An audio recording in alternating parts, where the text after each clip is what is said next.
Chapter 21, Part 1. Miss Minton was staying in the Kaminskys. She'd lost everything in the fire except her trunk of books, but with her butterfly money she bought the next few things that she needed. Because the Kaminskys had been kind to her, she was determined to do her duty, so each morning she taught Olga with help and helped the Countess with her letters. The rest of the day she searched for Maya. It was now a week since Maya had vanished. Miss Minton had always been thin, but now she looked like a walking skeleton. When she passed through the streets, people turned to look at her anguished face. The Carter's servants, Tappy, Furu, and the others, had not returned. When they heard the news of the fire, old Lila had fallen ill with a raging fever, certain that they had killed Maya by leaving her, and they had gone further into the forest to search for a medicine man who could cure her. But Miss Minton went to talk to the Indians living along the riverbank and by the docks. She searched the ruins of the bungalow again and again. She questioned the river patrols and the people who came on the ships in case Maya had lost her memory and wandered off. Many people helped her. The Kaminskys, Sergei in particular, the chief of police, the Holtmans, Madame Duchamp from the dancing class, and the children who worked with her. In the short time she had been in the Amazon, Maya had made many friends. But the person who stopped Minty losing her reason was Professor Glastonbury. Every morning he left the museum in charge of his assistant and searched for clues. The professor alone was certain that Maya was not dead. There are always almost something like remains, he said, when someone burns to death. You mean bones or teeth? Asked Miss Minton.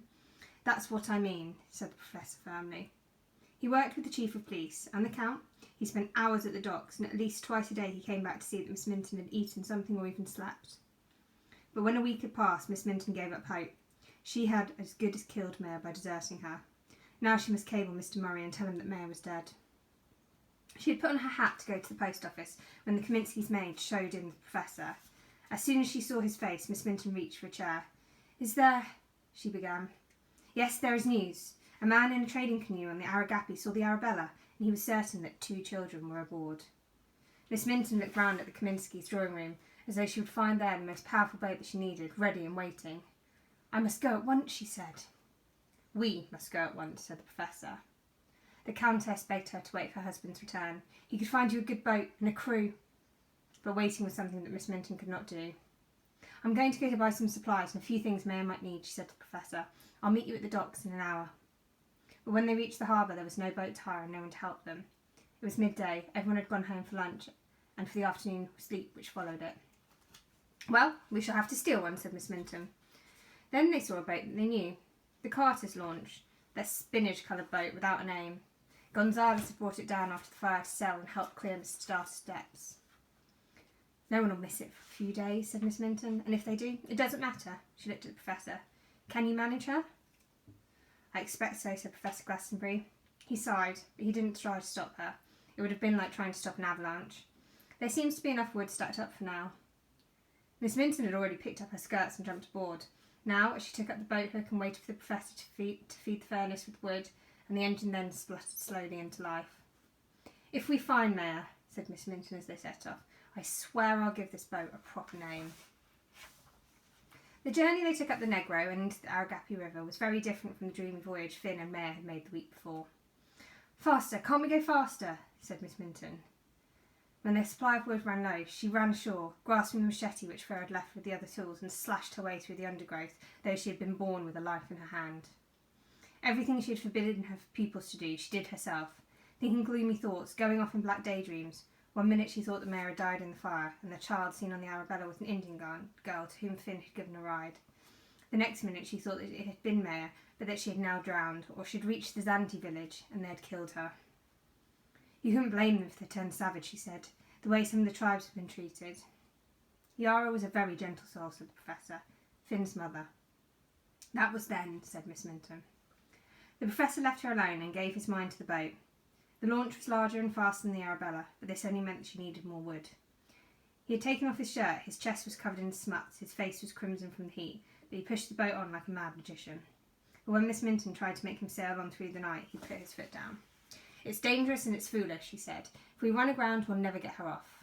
So Miss Minton lay down on the cabin, and the professor lay down on the deck, and as soon as the first light came, Miss Minton made black coffee so strong that it almost took the roof off their mouths, and then they were off again. "I was an idiot," she said, sitting in the stern with her hand on the tiller.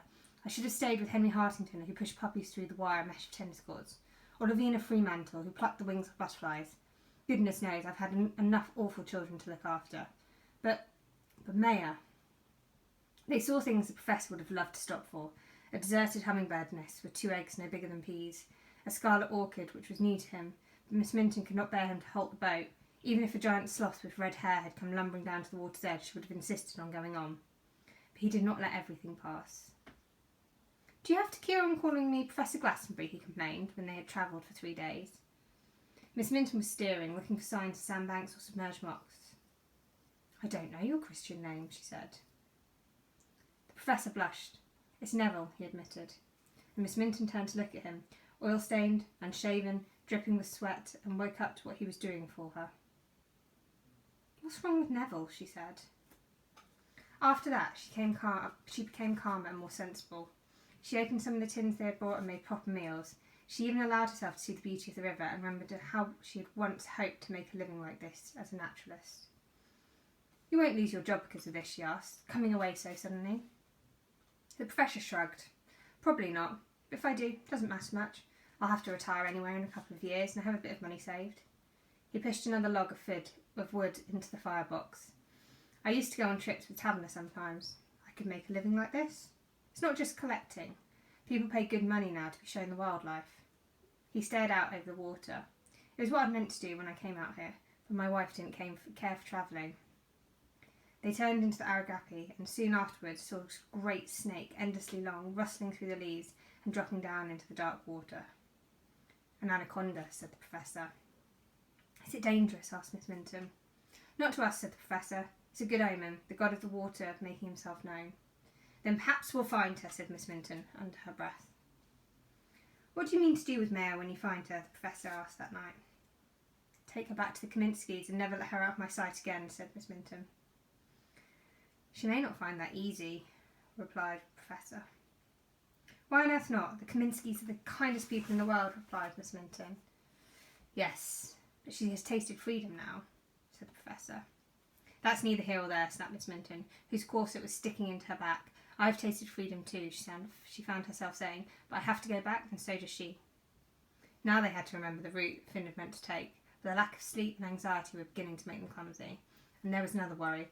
The draught of the Carter boat was greater than that of the Arabella. What if the river became too shallow for them to go on? By the 5th day, Miss Minton had secretly given up hope, and even the Professor stopped trying to be cheerful. Then, just a week after they had set off, they rounded a bend and heard the sound of a barking dog.